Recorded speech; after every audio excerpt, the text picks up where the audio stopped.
If you're a woman who constantly feels abandoned after giving your best, you need to hear this before your next relationship. Every cell in your body is screaming, "I'm nice, so why do they leave?" I'm giving you the Jungian truth that instantly stops the cycle.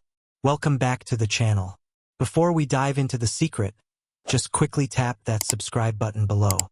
It's your value seed for unlocking more profound relationship truths just like this one. The problem isn't your kindness. It's the cost of your kindness. We need to talk about the nice woman paradox.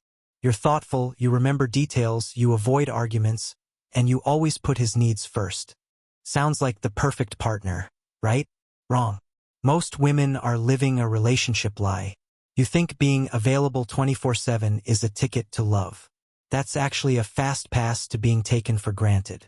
This entire dynamic is rooted in a deep, hidden fear you don't even know you have. If you've ever felt stuck on the dating treadmill, this video is the cheat code.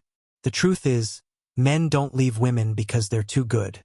They leave women because they are incomplete. That's a gut punch, I know. But stick with me. We're going straight to the mind of Carl Jung to fix this.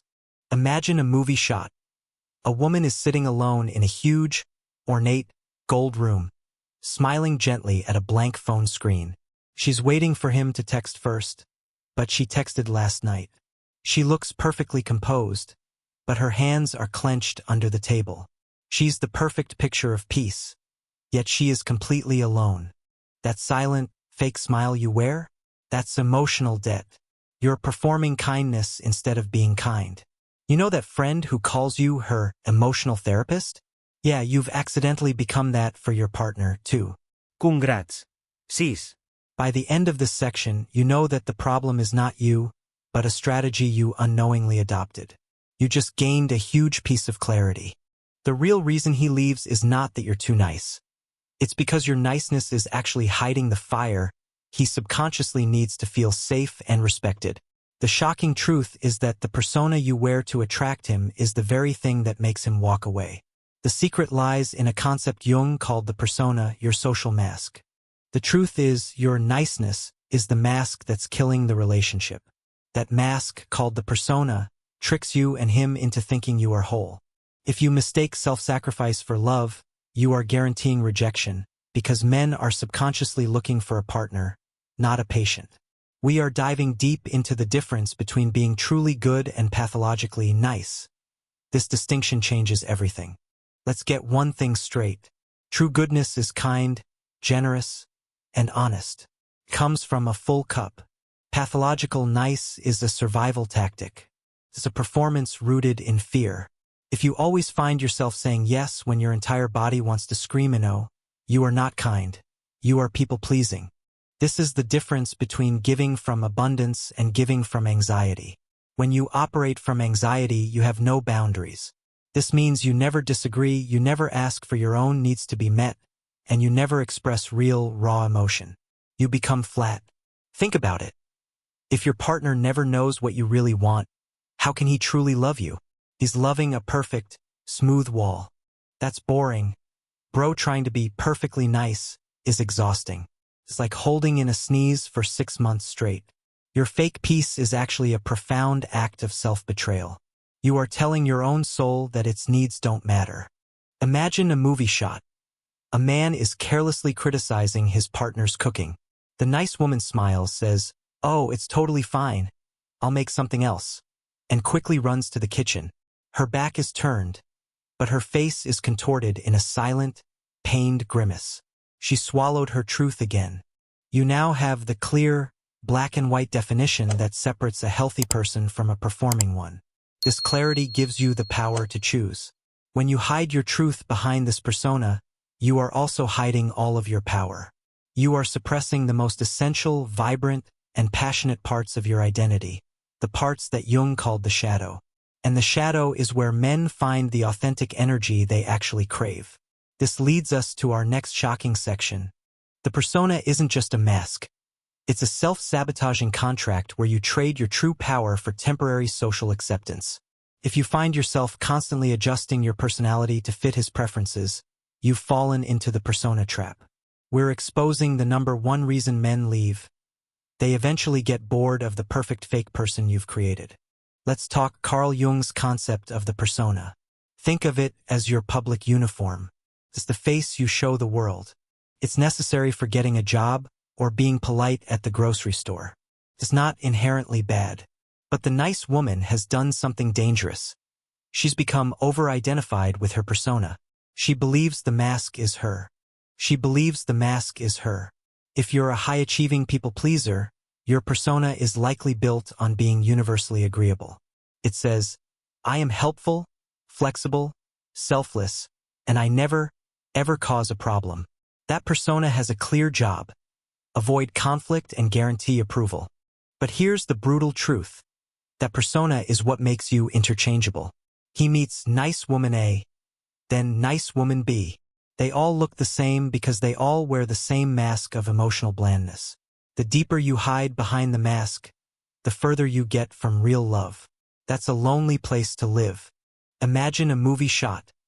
A woman in a beautiful red dress is meticulously polishing a gold mask hanging on a wall. Every time she hears a key turn in the door, she rushes to put the mask on, smiling brightly. The moment her partner leaves the room, she rips the mask off, and her face instantly sags with exhaustion and sadness. That's the persona in action.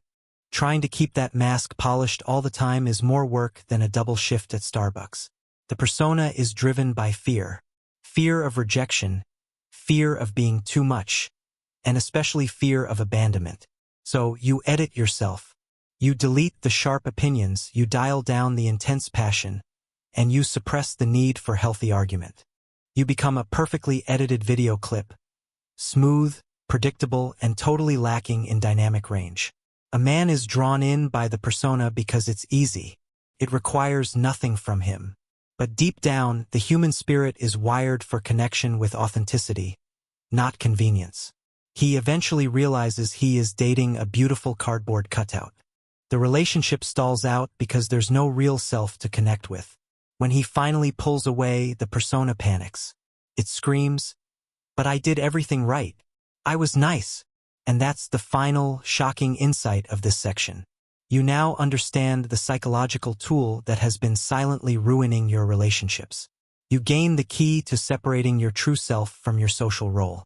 If the persona is the mask, what happens to all the rejected parts of you? The power, the anger, the true needs, they don't disappear. They get shoved into your shadow. And the deeper you push them, the more the shadow sabotages your love life, which is the exact secret we unpack in the next mind-blowing section. The fire he's looking for is not outside of you. It's the raw, powerful energy trapped inside your shadow. If you think you're too nice for confrontation, you're actually sitting on a psychological ticking time bomb, the repressed shadow. We're exposing the hidden gold in your repressed anger and how owning it is the ultimate attraction booster. Let's get into the most game-changing concept, the shadow. If the persona is the mask you wear to be accepted, the shadow is the psychological trash can where you throw everything you think is unacceptable. For the nice woman, the shadow is packed with valuable, powerful stuff. The ability to set a boundary, the passion to argue for your worth, the healthy anger that says, "Don't treat me that way," and the deep, complex needs you refuse to admit. If you always choose peace over truth, you are actively feeding your shadow.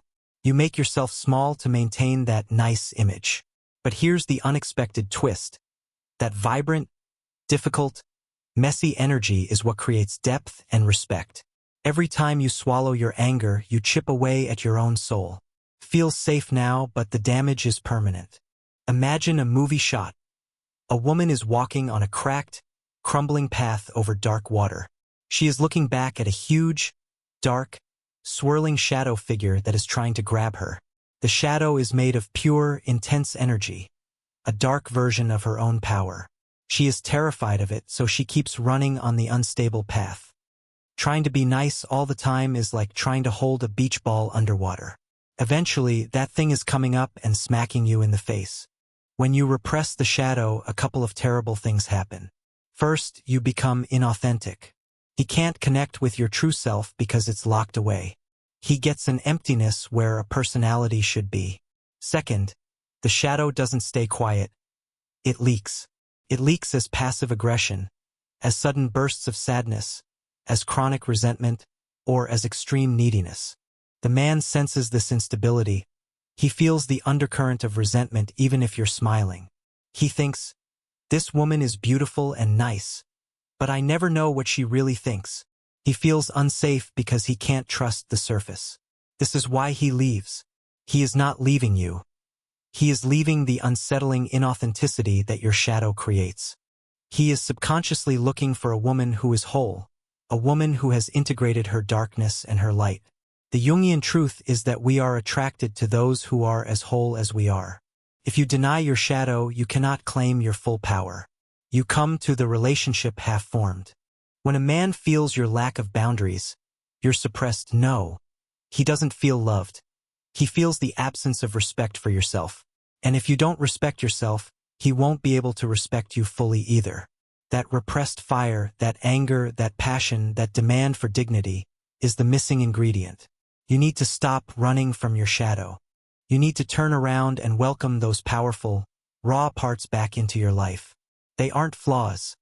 They are the keys to your self-worth. They provide the necessary tension and realness every lasting relationship needs. Integrating the shadow means becoming genuinely, powerfully real. You realize that the traits you thought were toxic, anger, selfishness, are actually the raw materials for your strongest, most attractive self. That's a massive shift in perspective. This missing wholeness, especially the missing fire, affects his subconscious deeply. It triggers an unconscious disappointment rooted in his own inner image of the perfect woman, the Anima. When the nice woman fails to match this deep, complex ideal, the relationship implodes. We dive into the psychology of his mind next. Men don't just see you. They see a ghost of their internal feminine ideal, and your inauthenticity makes that ghost vanish, leaving them cold. If you want to know what men are actually looking for when they fall in love, you must understand the powerful Anima archetype in their minds. We are pulling back the curtain on men's hidden psychological expectations and why your perfect persona fails the test. Let's talk about the man's side of the equation. According to Jung, every man has an unconscious feminine image inside his psyche called the Anima. Think of the Anima as his internal blueprint for the perfect woman. She represents depth, emotion, intuition, and fierce connection. When a man meets you, he instantly projects this ideal Anima onto you. If you've ever felt like he put you on a pedestal that wasn't you, that was his Anima projection. It's powerful, but it's not real. The nice woman persona seems to fit the initial innocent, pure part of that ideal. She's easy, she's accommodating. Yeah, he put you on a pedestal, but you couldn't move or breathe up there. Could you? Clapperboard, imagine a movie shot. A man is looking up at a beautiful, serene statue of a woman carved out of gold and marble, representing the Anima. When he looks closer, the statue's features start to flicker and dissolve because the real woman beside him is silently suppressing a huge burst of frustration. The light fails because the projection is breaking. When the man realizes your niceness is just a surface, when he realizes you are unwilling to disagree, challenge him, or claim your power, the projection shatters. He realizes he's dating the flat, one-dimensional persona, not the rich, complex Anima figure he needs to feel alive. He subconsciously sees your lack of boundaries as a lack of self. He feels disappointed, but he can't name why. He feels an emotional gap. This leads to the ultimate boredom. He starts looking outside the relationship for a woman who is messy, real, and powerful. A woman who has her no available. He's trying to complete his Anima by finding a partner who isn't afraid of her own darkness. You now have the exact blueprint of what a man's subconscious is seeking, allowing you to stop chasing an impossible standard and start focusing on wholeness. This emotional gap, created by the absence of your authentic self, doesn't just lead to boredom. It leads to complete emotional stagnation in the partnership. Since you refuse conflict, the relationship has no chance to grow, and men are wired to seek growth. This stagnation is a silent killer, which we unpack next. The relationship didn't die from fighting. It died from the silent starvation caused by avoiding necessary conflict. If you believe no fighting means a healthy relationship, you are mistaking a coma for peace, and that emotional flatness is exactly why he tunes out. We are uncovering the biological and psychological need for friction that your nice mask eliminates. Let's face a difficult truth. Relationships thrive on healthy tension and movement. They are not meant to be still ponds. They should be flowing rivers. The nice woman, driven by the fear of losing the relationship, avoids all conflict. This means you suppress disagreements, you minimize hurt feelings, and you constantly let small resentments slide. If you always choose surface calm over deep truth, you create a relationship of emotional staleness. You believe you are protecting the connection, but you are actually suffocating it. Conflict is the fire that forges true intimacy. When two people can respectfully disagree, express their raw needs, and then reconnect, the relationship gets stronger. Without that friction, the relationship enters a kind of emotional flatline. Arguing is just passionate collaboration on how to annoy each other less. Honestly, your need to be the good girl is draining the life out of your own love story. Clapperboard, imagine a movie shot. The couple is sitting politely across the dinner table. Everything is perfect, the food, the lighting. But a subtle, cold gray fog is slowly creeping into the room, surrounding the woman. She tries to wave it away with a smile, but the man looks bored and stares past her, clearly wishing he were anywhere else. The fog is the unexpressed emotional weight. Men, like all humans, seek growth. They need to feel they are on a transformative journey. When a woman refuses to present her authentic self or engage in honest emotional exchange, the relationship becomes a comfortable parking lot instead of a highway. There's no challenge, no learning, and therefore no emotional reward for him to stay. He stops seeing you as a challenging, equal partner and starts seeing you as a soft blanket, nice, but ultimately forgettable. Your niceness eliminates the possibility of being truly seen and loved for who you are, flaws and all. The absence of your full, real energy leaves him subconsciously searching for a relationship where he can feel the heat and the complexity of real life. He needs to know he's with a woman who has a spine, who can say, "Wait, that's not okay." Because when you stand up for yourself, you teach him how to respect you. You now understand that healthy conflict is a relationship upgrade, not a breakdown, freeing you from the anxiety of confrontation. To escape this stagnation, you must learn to welcome back the not nice parts of yourself you banished to the shadow. This act of psychological integration is the only path to becoming the whole, authentic partner men actually stay with. This is the shift, the biggest change you need to make, which we cover right now. Your journey to true love doesn't require self-improvement. It requires self-reclamation, bringing home the powerful parts you abandoned. If you want to move from being easily replaced to being utterly irreplaceable, you must stop being nice and start becoming whole. This section is your step-by-step guide to integrating your power and setting boundaries that demand respect. The goal here isn't to become a mean person. It's to become a complete person. This is the shift, the process of integrating the shadow. It means realizing those not nice traits, anger, assertiveness, and strong boundaries, are actually your psychological immune system. We start with boundaries. A boundary is not a wall. It's the point where you meet yourself with respect. If you feel constant burnout in your relationships, your boundaries are broken. You must learn to say no without apologizing. No is a complete sentence. It's the sound of a woman who values her time and energy. Saying no feels scary at first, but honestly, it's like a secret superpower that gives you back 40 hours a week. Every boundary you set is a declaration of self-love that rewrites your relationship rules. Clapperboard, imagine a movie shot. The woman in the red dress is now standing confidently at the bottom of a staircase that leads up to an open door in the clouds. The steps are uneven and difficult, but she has her head up. She is choosing to walk up the difficult steps toward her own freedom. A shadowy figure is shrinking behind her. The next step is embracing your anger. Anger is not a sign of failure. It's an energy that says, a boundary has been crossed. You don't need to yell or scream. You just need to recognize the energy and use it to speak your truth clearly. Example. Instead of fuming silently when he is late, you say, "I value my time, and being late is disrespectful. Next time I need a call." That's power. That's integrity. When you do this, two things happen. First, your inner self, the shadow, feels heard and comes home. You become whole. Second, he sees your spine. He sees you respect yourself, and his respect for you shoots up immediately. He feels safe because he knows where the line is. He knows he is dating a real woman, not a projection. This integration process makes you magnetic because you are now operating from a place of truth, not fear. This is the ultimate connection goal.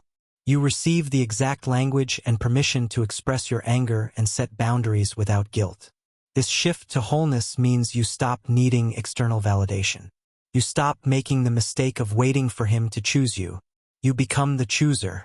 This final, profound step is what ensures your connections are deep and lasting, and it's how we wrap up this journey. The ultimate act of self-sovereignty is realizing you don't need to be chosen. You simply need to choose yourself, first and always. If you're ready to stop auditioning for love and start magnetizing real connection, this final step is the most critical key to true, lasting partnership.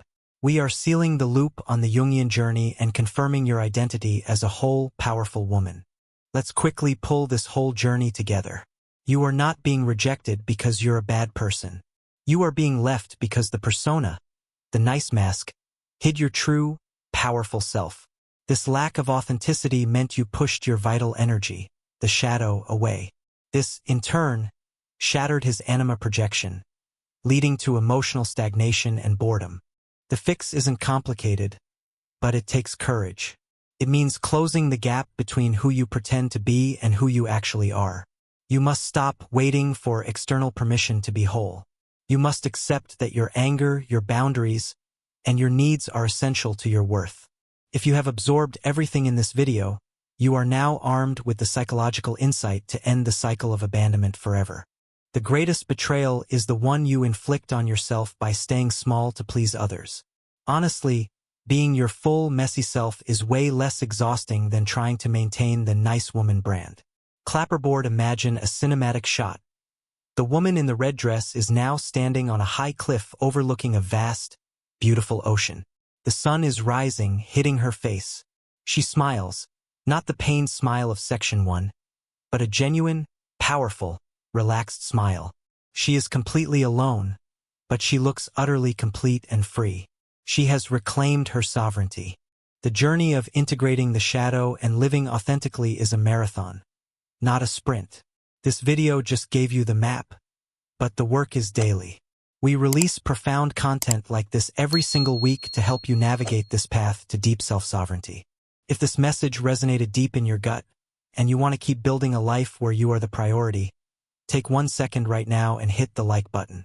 It tells the algorithm this content matters, and it helps us reach more women who need to hear this truth. True sovereignty is choosing yourself, first, last, and always. The greatest measure of your growth is not who you attract, but who you are willing to walk away from without regret. You are the queen of your own life. Now act like it. Stop competing. Start choosing.